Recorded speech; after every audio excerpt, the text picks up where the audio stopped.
I'm very happy to have to see Mr. Theodras sitting next to me. He's a great journalist, an honest man, and I wish him the best of success. So what you talked about is fine. Mr. Prof here represents 310 organizations of Christian citizens. The Christian citizens represented by Prost do not want to be seen as left-wing, right-wing, green, or whatever. They want to take part in European developments based on Christian values. Both your party and the European People's Party say nothing about that. They are not given the right to participate. What's happening? What's the mouse that's eating the cheese? Speak openly. Did you ever ask Europe to speak openly about values, no matter how citizens identify themselves? Dimitris. Dear conference participants, it's a joy and an honor for me to be here. We're going through a pre-election campaign, and this is an occasion to think of things that are essential and go beyond election principles. And it's an escape window from our demanding everyday life. And what we're discussing here links us with our roots and helps our orientation in our political process. Do Christian values influence politics? Are they a constant which influences European societies and is written in our political identity and cultural? I think that in every village in our continent there is a belfry and a church. Church is not simply a place of worship. It's frequently a way of having solidarity, and there is a long tradition which is part of what constitutes Europe. If we wish to have a European identity and define this European identity, it's on Greek thinking, the Roman legal system and Christian tradition.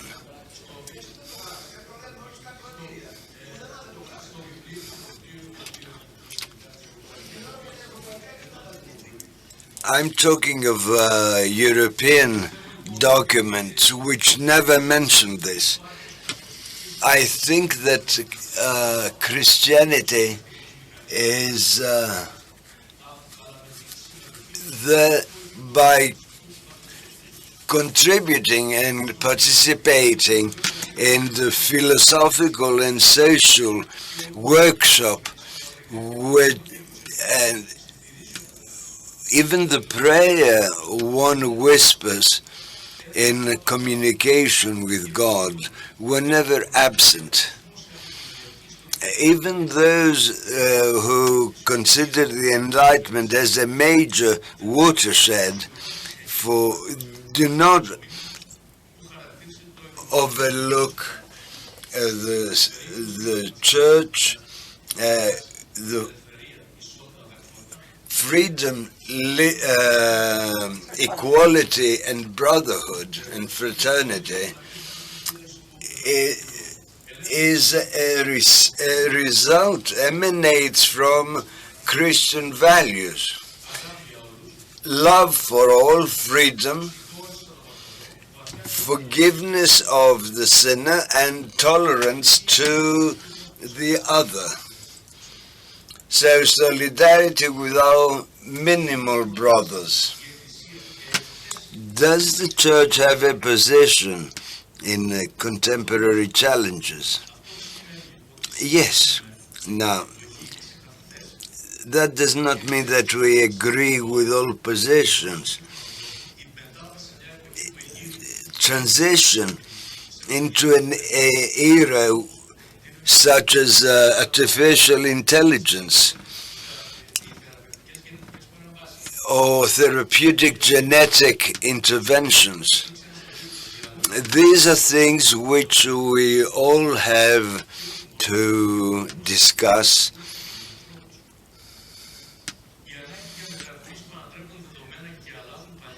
The need for reform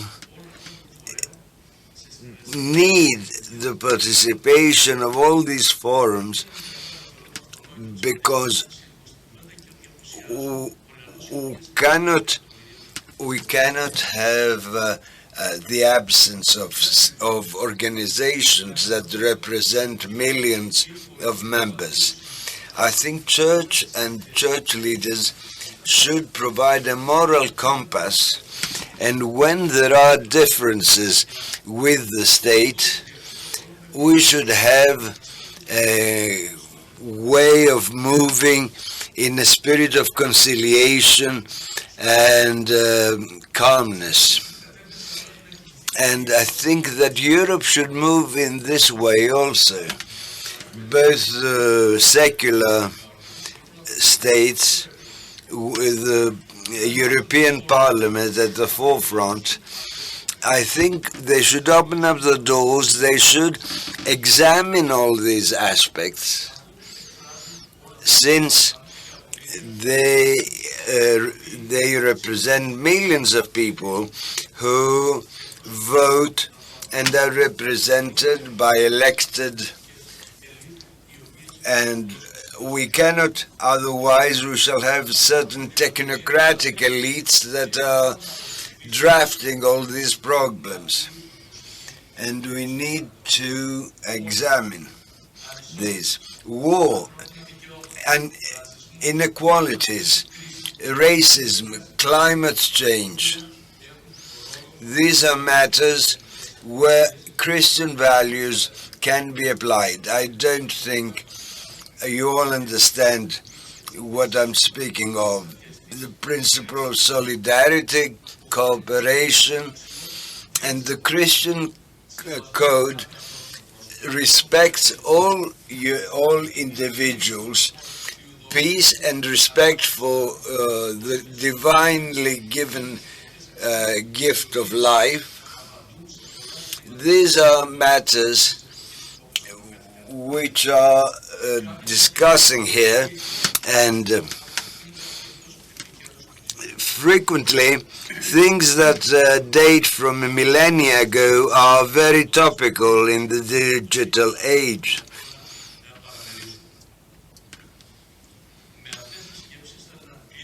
Okay.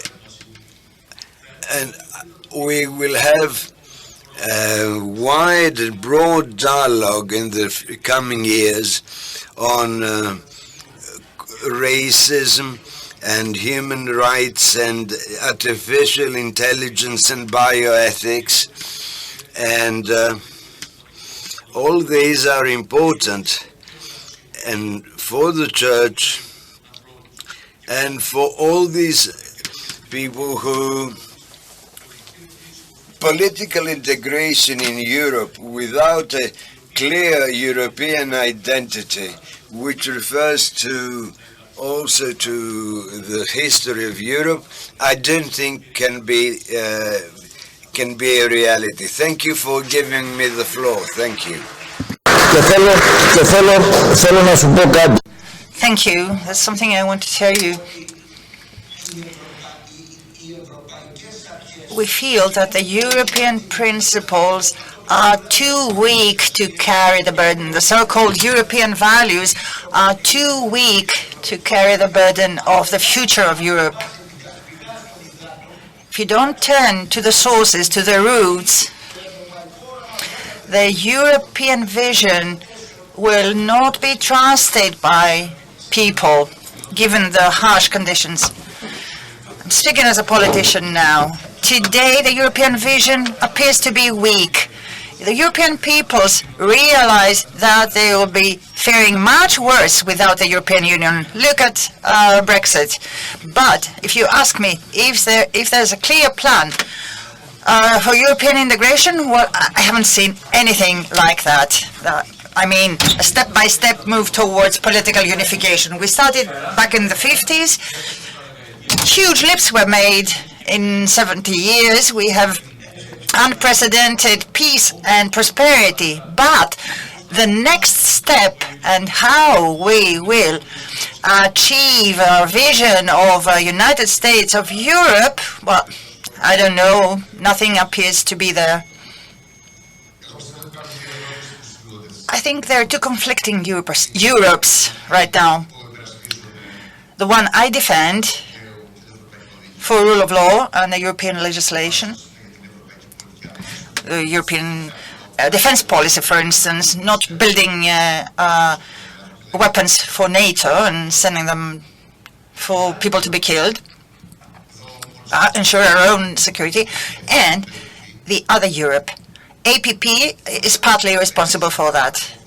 When it touches upon issues of rule of law and derogations by the member state, they start crying out, you are intervening in our national affairs. You can see that in many countries.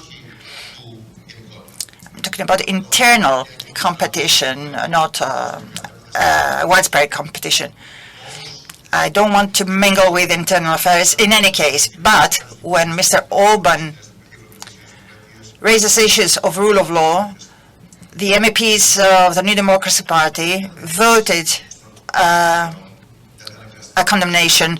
We weren't attacking the Hungarian people, but its reflexes were like, Europe is attacking me, making openings to what you described as populists and far-right extremists. The same goes for Poland. Politically speaking, the right of a woman to self-determination, whether she will abort or not, is her own right. And you can't have that enshrined in law. The Polish decision to ban that actually clashes with the European law. I'm not talking about who's right or who's wrong. But there is a clash indeed. Let's hear from Andrei. What's going on in the Czech Republic? You are an Orthodox. You are part of the political system. What's your opinion? Thank you, Kostas. Ladies and gentlemen, it's an honor to be here. Thank you for inviting me. Yes, I am a Deputy Minister of Culture, and I am like a voted politician, so I am responsible for the politics. I am Deputy of the Ministry of Culture. Minister of Culture is responsible for the church affairs and for the religion affairs. That's why I can talk about it. And allow me briefly to present the situation in the Czech Republic, or rather my view on the topic of this round table. I hope I will fill the topic of this table, and I have to agree with many things which has been said by the moderator, by Father Manuel in his introductory speech, but I will come to this. The annotation of this round table stated, and I quote verbatim, the final report on the future of Europe, adopted in May 22, entirely lacks any reference to the Christian identity of the European peoples of the old continent. It clearly presents an attitude of isolation of Christian values and their exclusion from public dialogue on managing European affairs. And I ask the same question as Father Manuel said at the beginning. Why undoubtedly a continent with deep Christian history hesitates in these respects? What is the cause? I may answer provocatively, but that's how I see it from my point of view. One of the reasons for this, I see, is a weak and inactive response to the current response of churches to the current world problems. Problems that really trouble European community, problems that really trouble young people, problems how to cope with today's crisis, as we have mentioned many times in this conference. And thus, the gradual loss of the status of the moral beacon and the pillar of society. One of the colleagues said, like moral compass of the European society. To explain what I mean by this, let me give you the example of Russia's aggression against Ukraine. The aggression of one Christian nation against another, even the aggression of one Orthodox nation against another Orthodox nation. I perceive the lukewarm and very weak response of churches across the European continent to the violence perpetrated by Russians in Ukraine, to the war criminals perpetrated by the Russians in Ukraine. The violence which is supported by the highest levels of the Russian Orthodox Church is even blessed, and the war is declared as a holy war by Patriarch Kirill. You can find it in the newspapers. These crazy statements from the mouth of a Christian are often exaggerated by some of European Orthodox and non-Orthodox leaders and the authorities, religious authorities. And Patriarch Kirill has not been unequivocally condemned by many of European Christian leaders. And if he has, it was sometimes a weak, tepid, insufficient condemnation. Of course, there are a number of exceptions that do not fulfill the above mentioned. But Christians in my country, but I think in whole Europe, are perceived as a wall. Doesn't matter Roman Catholic, doesn't matter Evangelics, doesn't matter Orthodox. They are perceived as a wall, and this really weakens them. They are being weakened by this internal Christian war. How can we then see the Christianity as a moral beacon when it's Russian moral compass, when it's Russian leaders, Russian Orthodox leaders bless the killing of innocent brothers and sisters, even justify it with some kind of holy mission? It is condemnable, and we must condemn it very loud, but not just condemn, we must act. As you may know, the Czech Republic has taken a large number of war refugees from Ukraine, about 500,000 people in 10 million country. It's a lot of people. This fact has an impact on the significant growth in the number of Orthodox believers in our territory, even to the extent that Orthodox believers became the second largest group of believers in Czech Republic after the dominant Roman Catholic Church. The Czech Republic is a secular state that respects the right to religion freedom. It does not interfere in the internal affairs of the churches. We value all people of goodwill, regardless of their church or religion's affiliation. However, we fundamentally, as a Czech Republic, reject any misuse of religion to justify or cover up illegal violence perpetrated by some leaders of Russian Orthodox Church of Moscow Patriarchate. I am sure that there are many brave people also in this church, and also in Russian church, who seek peace and reject violence, but we do not hear them. That is why the Czech Republic Subcouncil Podvorye of Russian Orthodox Church of the Moscow Patriarchate is officially registered historically, in addition to the Orthodox Church in Czech lands. However, we cannot tolerate some statements by Patriarch Kirill of Moscow that justify and support Russian aggression against Ukraine. This was also the reason why the Czech Republic, as a state, placed Patriarch Kirill on its sanction list at the suggestion of Ministry of Culture, where I am Deputy Minister. We believe that distancing ourselves loud from this man is right way to go for all of us. And we have to distance effectively. That's why we put this patriarch on sanction list. That means he cannot go there, he cannot have property there. You know what the sanctions are. It's a very wide range of sanction.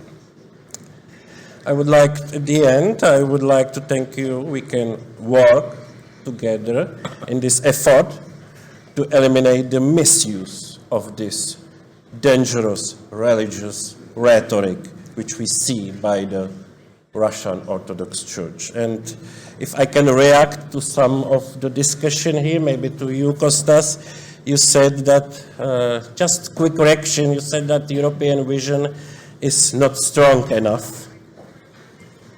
I don't think so. I think the European vision is strong enough, and we are very proud European Union members.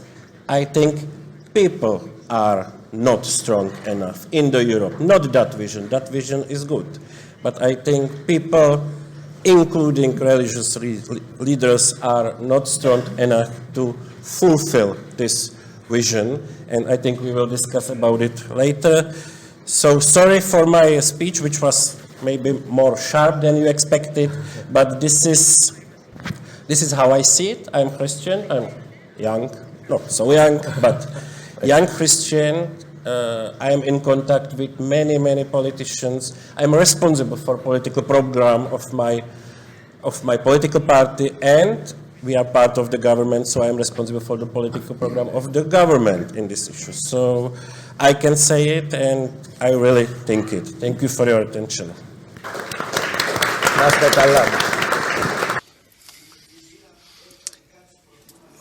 The church has its own problems, but we speak of Christian values.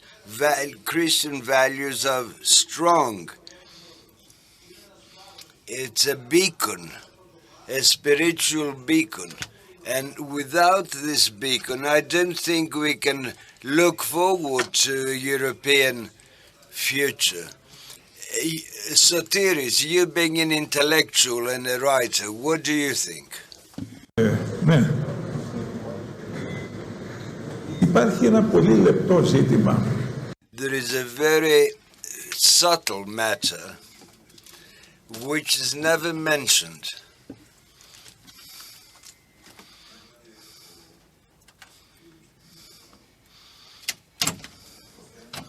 The question of the invasion of Ukraine by Russia and the position of the Patriarch of Moscow, who blesses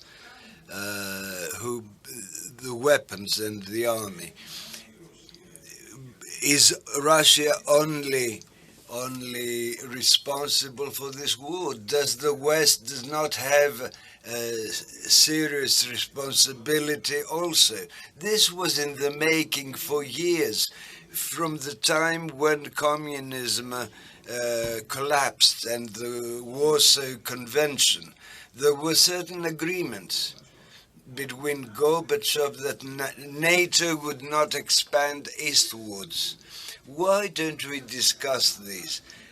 NATO started and came to the threshold of Russia. Yes, it was Russia that started the war, but we also have to see what. When Putin asked for Russia to be included in NATO, what did NATO do? Let's focus on Christian values, Sotiris. but isn't this a matter between Russia and Ukraine? Soteris were broadening this up, but I think that certain things ought to be said.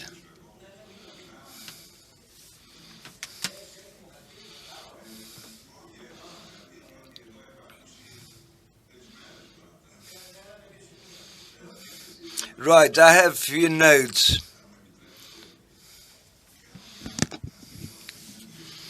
I would like to start with a clarification.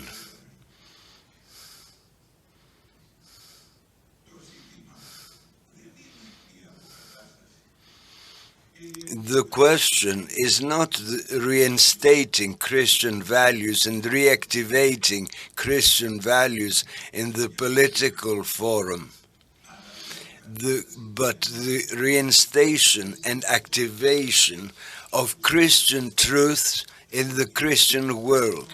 In other words, re-endowing with significance, because these truths have weakened in the passage of time, and frequently they're considered simple conventional Christianity. We need to understand what Christ means and what is the reality of the world that is hidden behind the prosperity and the development of the power for all of the earth.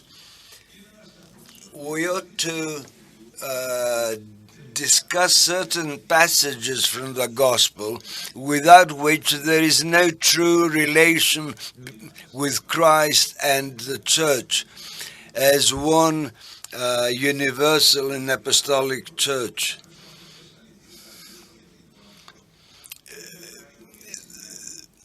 The side that is linked to international relations is that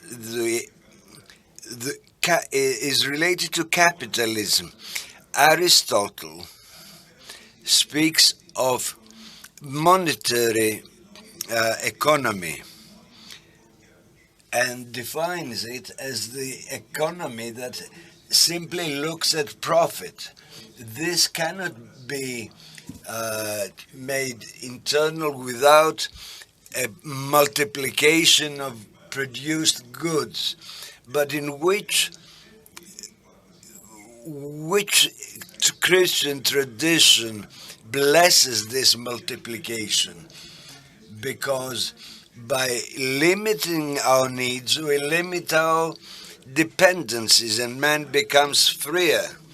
Otherwise he is enslaved, and this is the case today when there is a unified economy system and capitalism reached the very limits.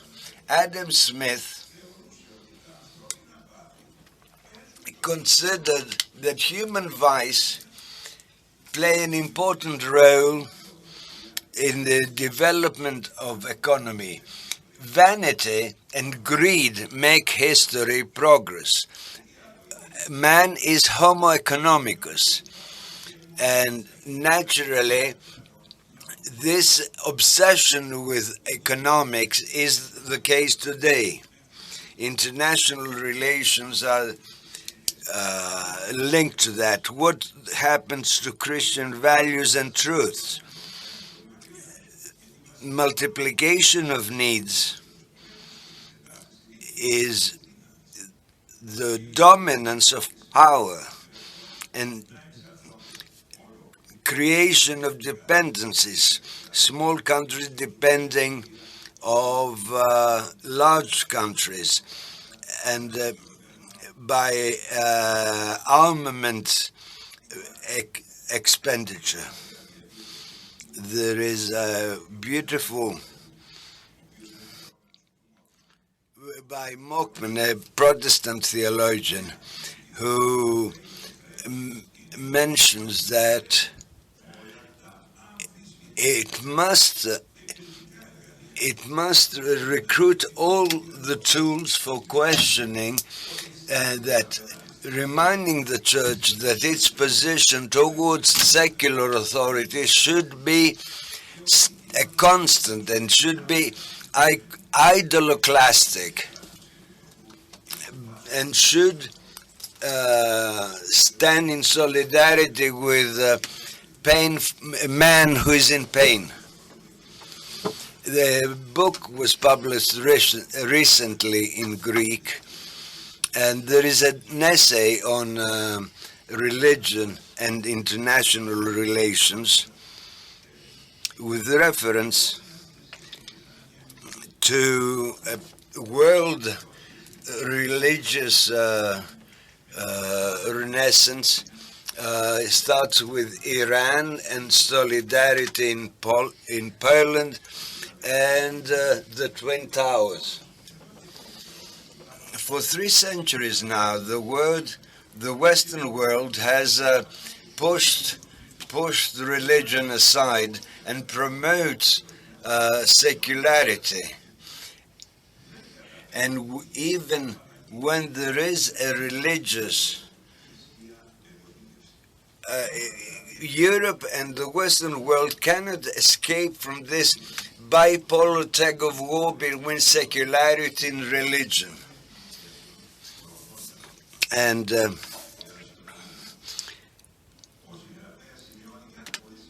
it's important to note that international relations is the most Western-minded science and has overlooked religion.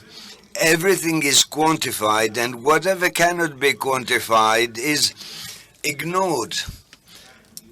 These have become doctrines, so that religion is considered to be a threat to political stability. Now, the truth of the gospel.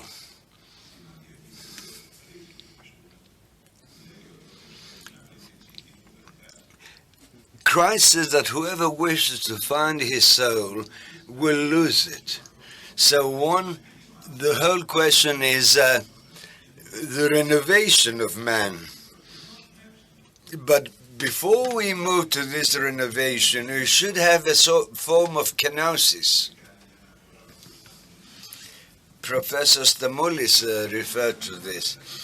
A kenosis, in other words, emptying, a self-emptying of useless material.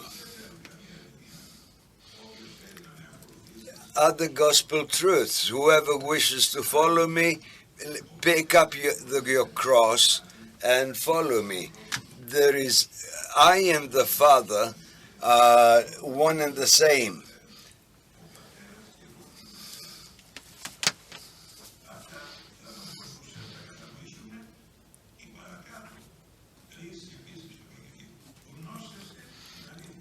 Know the truth, and the truth shall liberate you. So, truth, knowledge, and freedom. He addresses the Jews, and the Jews reply, what sort of freedom? We are not slaves. But what is the freedom that Christ referred to? Freedom from death, sin, vice. Does modern man adhere to the Christian ideas that he is created in likeness and image of God? Or is he simply a composition of molecules where genes and genomes determine his future? Does he have free will?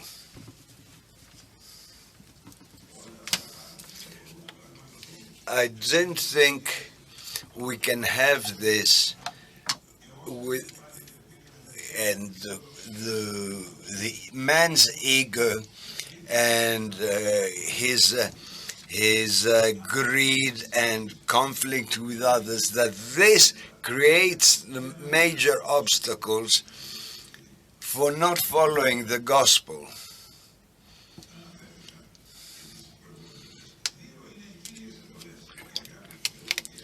There are two commandments: love God and love thy neighbor.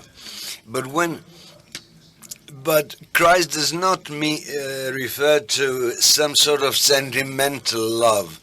It rather speaks of a transcendence of the self, which brings about this kenosis, and the kenotic man becomes renovated.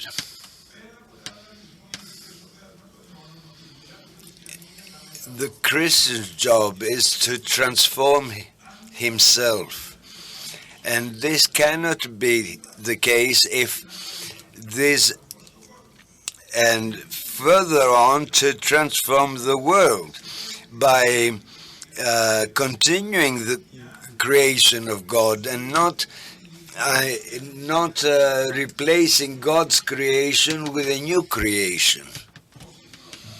Modern man and younger generations live between two screens, mobile telephone screens or laptops. And these screens are like a vortex of water, a well that drowns the users.